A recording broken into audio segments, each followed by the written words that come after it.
저는 한국 교회가 힘을 잃은 이유가 여러 가지가 있는데 그 중에 하나는 식탁 교제가 축소되었다. 식탁 교제라는 건 뭐냐면 우리 같이 식사하고 만나는 그런 모임을 말합니다. 코로나 이후로 특히 더욱 그러진 것 같아요. 그래서 교회 식당도 많이 이제 회복이 됐다고 하지만 아직도 예전 같지는 않습니다.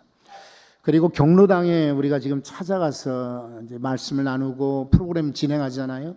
사실은 교회로 모셔서 이분들이 돌아가시기 전에 한 번이라도 교회 오시고 그리고 매주 말씀을 듣고 사실은 이렇게 해야 되는데 이제 그게 쉽지가 않죠. 여러분 이제 신방을 이렇게 하다 보면은 우리 신방상을 새신자 혹은 이사 갈 때에 선물로 드렸잖아요. 그런데 이번에 신방할 때 보면은 그 테이블이 없어요.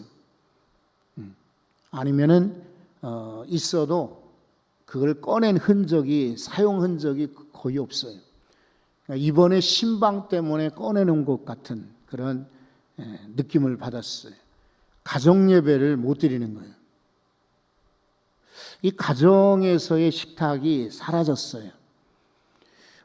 오히려 생활이 어렵고 집의 규모가 작아서 한 방에서 북적북적 지날 때는 아들아, 딸아, 또 여보 이러면서 서로 이야기를 나눌 수 있는데 이제는 집의 규모가 커졌어요. 방방이 생겼어요. 그리고 방에 들어가면은 아이들이 나오려고 하네요. 식구들이. 교제가 사라졌어요.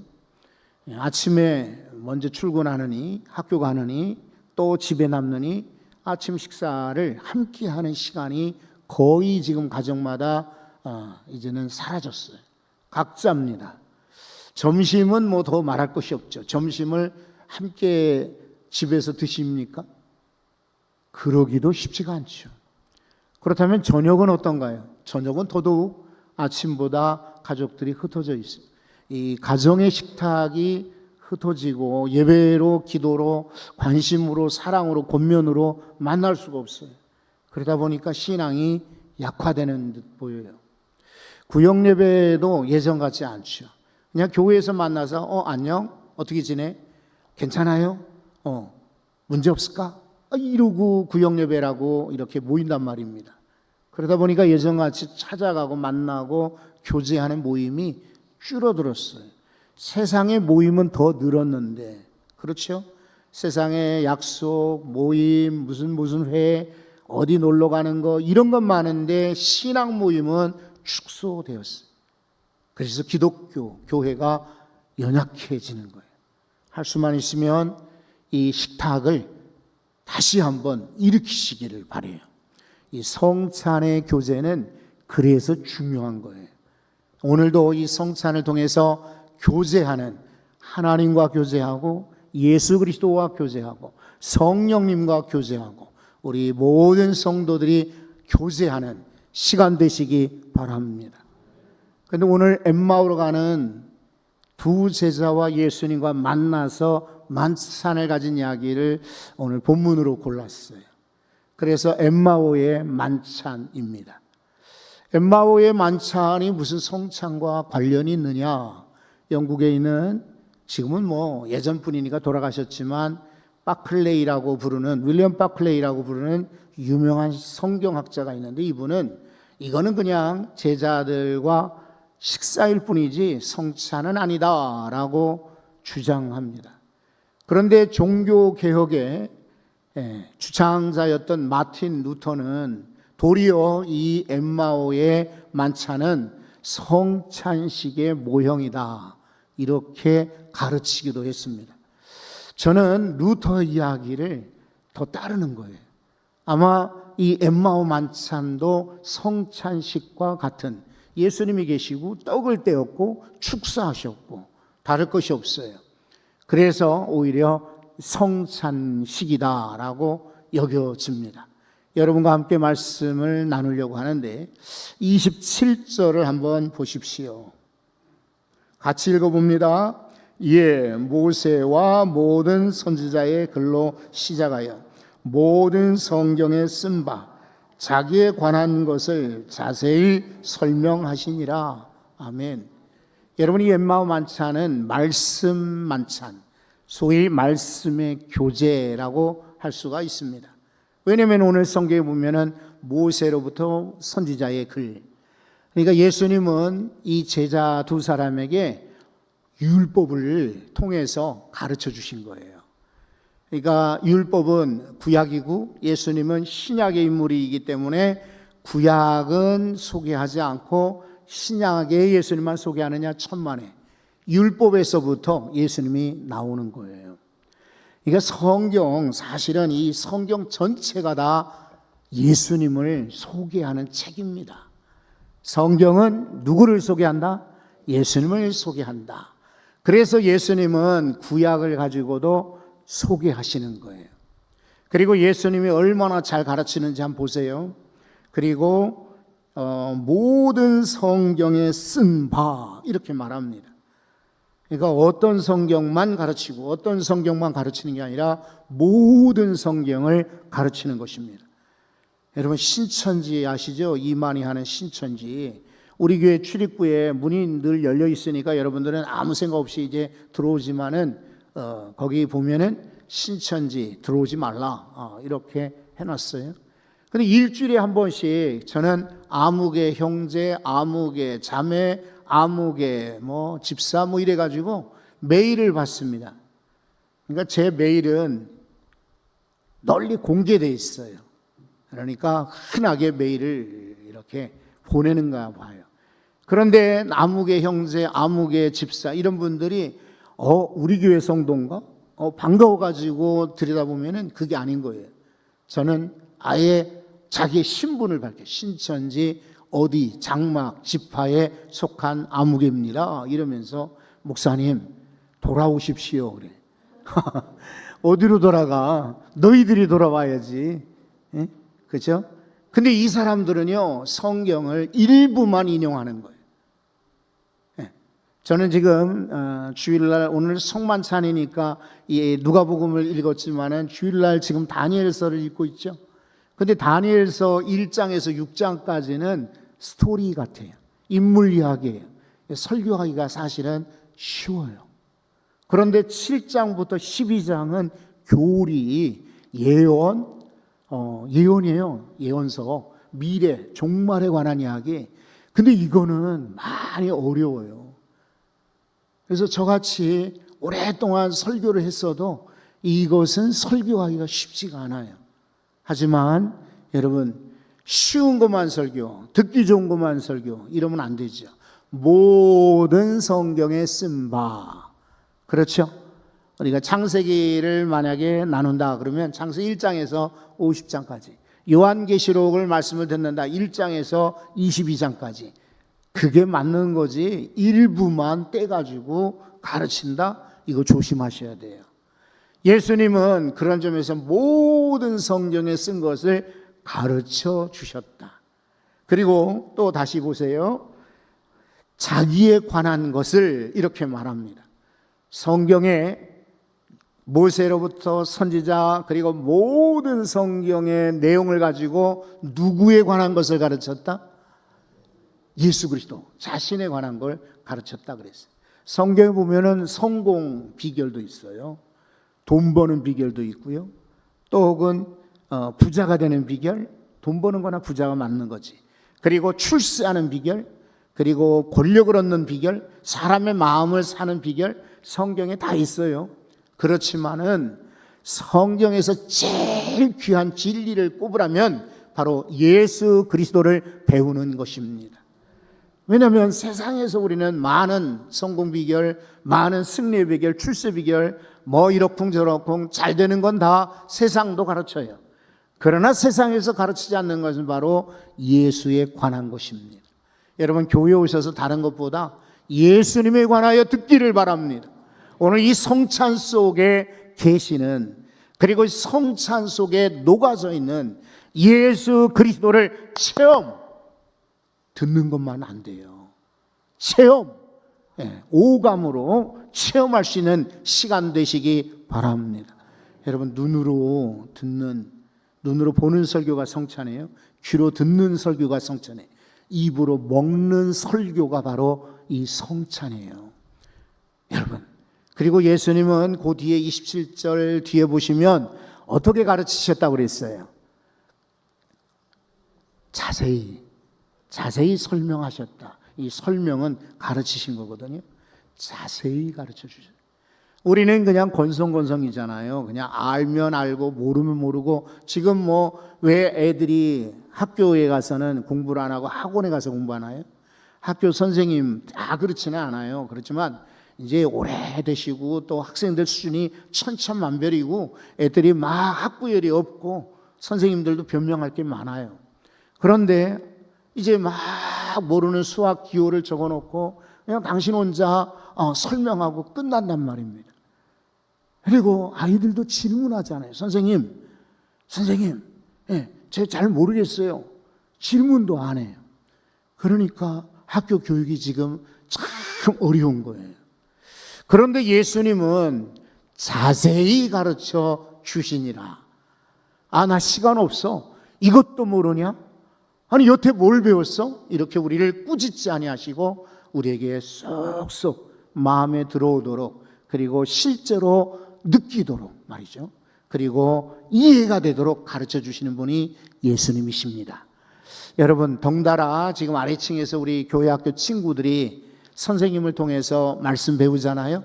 우리 선생님들이 오늘 이 말씀처럼 27절처럼 예수님처럼 모세와 선지자의 글로 시작하여 모든 성경에 쓴 바 자기에 관한 것을 자세히 설명하시니라. 이런 선생님들 밑에 공부하는 우리 친구들은 행복하겠죠? 이런 교회학교가 되기를 축복합니다. 기대합니다. 그 다음에 우리는 그 다음 성경 30절을 열어보셔야 돼요. 30절을 한번 보세요. 그들과 함께 음식 잡수실 때에 떡을 가지사 어떻게 하셨습니까? 축사하시고 떼어 그들에게 주시니 라고 말합니다. 이 떡이 우리가 먹는 지금 빵 조각이에요. 옛날에야 물론 큰 떡을, 빵을 먹었겠지요. 그런데 지금은 축소해서 작은 떡을 지금 먹는 것입니다. 그런데 예수님께서 나눠주신 거예요. 축사하고 나눠주셨다. 여러분, 이제 성찬위원이 계시잖아요. 우리 교회도 장로님들 10분, 그리고 이제 목사님들까지 이렇게 성찬위원으로 봉사하는데, 이거는 그냥 봉사지요. 우리가 나누는 게 아닙니다. 실제로는 누가 나누시냐면 예수님이 내 몸이다, 내 피다. 기억하십시오. 이 성찬을 받을 때 아무개 장로님이 나눠주는구나, 천만에. 아무개 목사님이 나눠주는구나, 천만에. 누가 나눠주신다고요? 예수님이 나눠주시는 거예요. 축사하시고, 이 말은 축복하시고 이런 뜻이에요. 그러니까 우리는 감사 기도를 하고 감사의 마음으로 받아야 돼요. 왜냐하면 예수님이 직접 주시는데 한 손으로 받아? 주님 주시는데 그냥 막 스치듯이 받아? 아무렇게나 받아? 천만의 말씀이에요.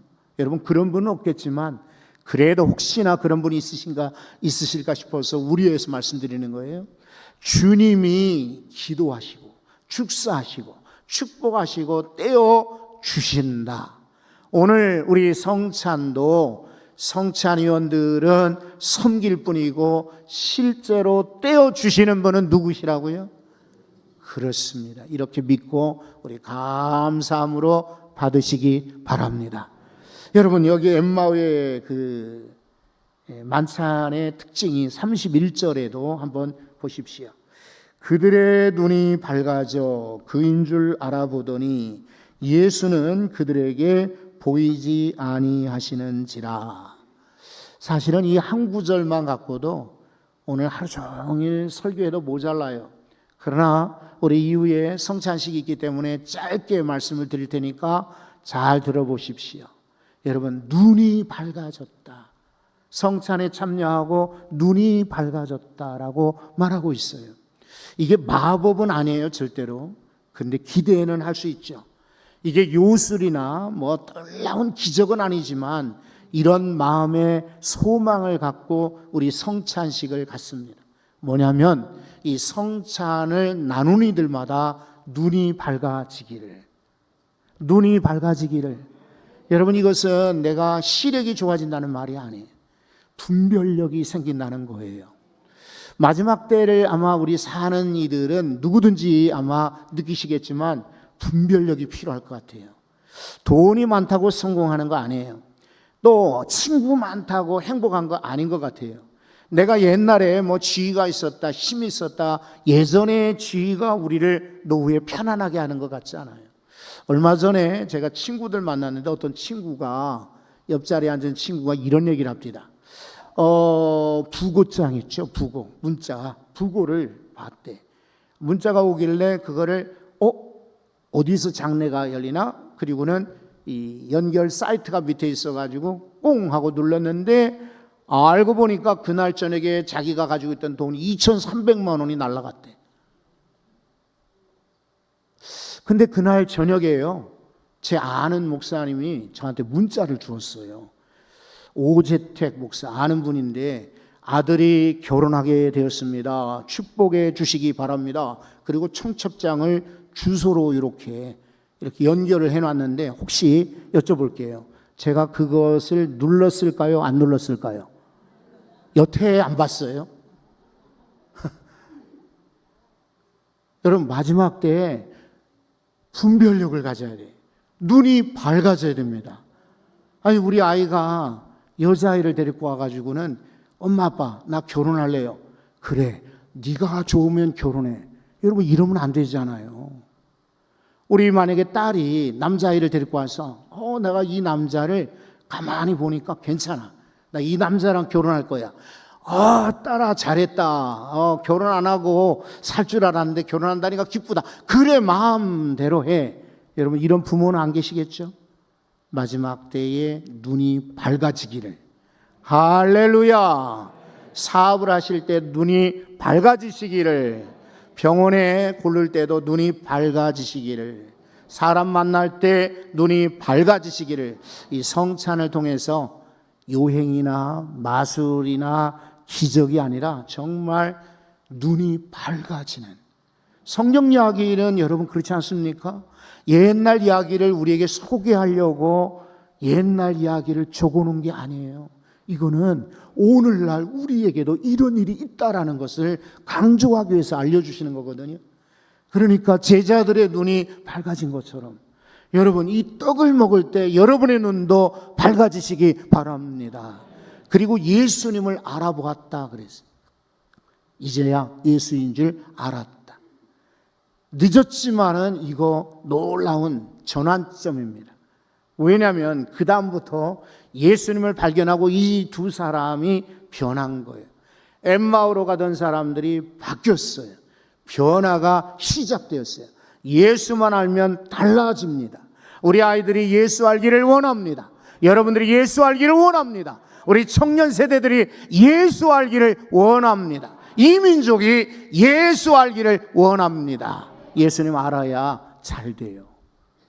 세상의 뭐 기술, 세상의 정보, 세상의 아이디어, 그런 거 알아도 예수님 모르면 꽝. 그러나 혹시 부족하고 연약할지라도 예수만 알면 성공입니다. 저는 이 성찬을 통해서 우리 모두가 다 예수님을 아는 역사가 일어나기를 바랍니다. 어떤 변화였느냐? 이 32절을 보세요. 그들이 서로 말하되 길에서 우리에게 말씀하시고 우리에게 성경을 풀어주실 때에 뭐라고 하죠?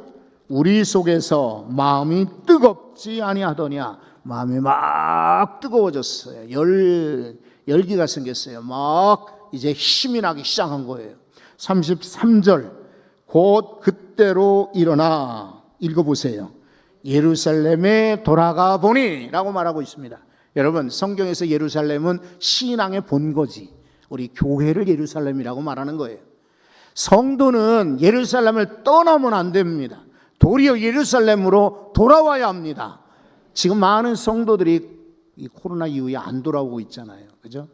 원래 이 성찬식 한다 그러면은 이제 이 교회당이 제법 차야 되거든. 근데 빈자리가 보이는 것은 아직도 엠마오의 길거리에 있는 이들이 많은 거죠. 그런데 성찬에 참여함으로 마음이 뜨거워집니다. 곧 일어납니다. 예루살렘으로 돌아갑니다. 다시 말해 신앙의 본거지, 신앙의 고향을 찾는 것입니다. 여러분 속에 혹시 그동안에 조금 미진했던, 부족했던 그런 마음이 있거든, 오늘 성찬을 통해서 뜨거워지시기 바랍니다. 그리고 일어나시기를 바랍니다.